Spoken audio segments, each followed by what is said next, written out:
Okay, so we've been sifting through the sources on Aiyana Saint Gimbel's Sacred Art of Beading, Hmm.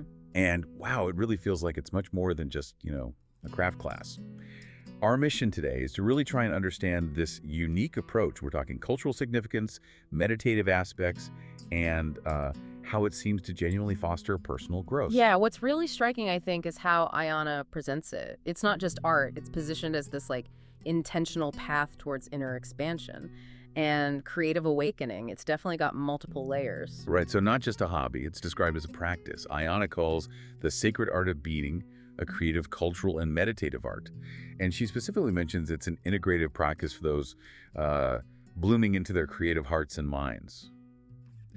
What does that inner expansion part really mean here? Is it tangible? Well, think about it like this. Your hands are busy doing this rhythmic work.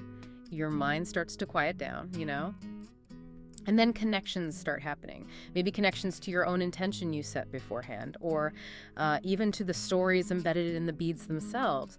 It becomes a kind of active meditation. It helps clear out the mental noise, maybe opens you up to new ideas. It really turns a simple action into something, well, deeper, a contemplative journey.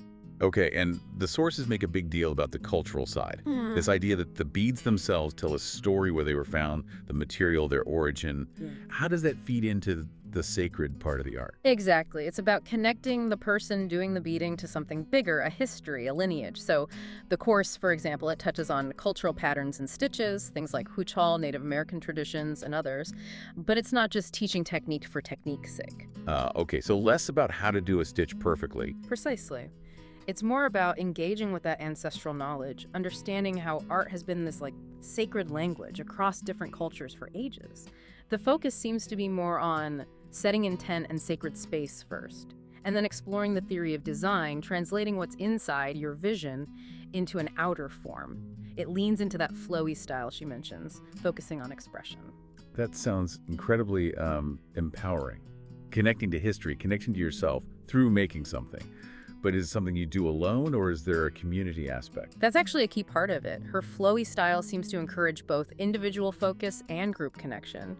The beading circle is highlighted as really important. It fosters this collaborative spirit, a space where people gather, learn together, share what they're discovering. Right, so you learn while connecting. Yeah. And the course itself is online, 7 modules, 18 steps, so you can access it anytime. Plus, there are live Zoom meetings and a group discussion area. So, yeah, community is definitely built into the structure.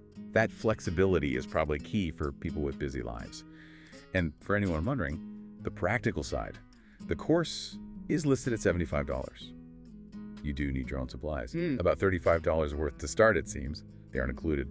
Seems pretty accessible for something that sounds so, well, rich. Absolutely, and I think that's the main takeaway here, really. This deep dive shows Aiyana Saint Gimbel's approach isn't just about making, say, a necklace or bracelet you can wear. It's really about using that expression of beauty to cultivate a genuine sense of inner expansion. It's an integrative practice where the doing of it, the process, is just as meaningful as whatever you create at the end.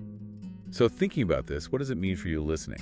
It really seems like beading through this lens isn't just making something pretty. It's presented as a personal, creative journey, one that connects you to culture, to others in the circle, and maybe to a deeper part of yourself.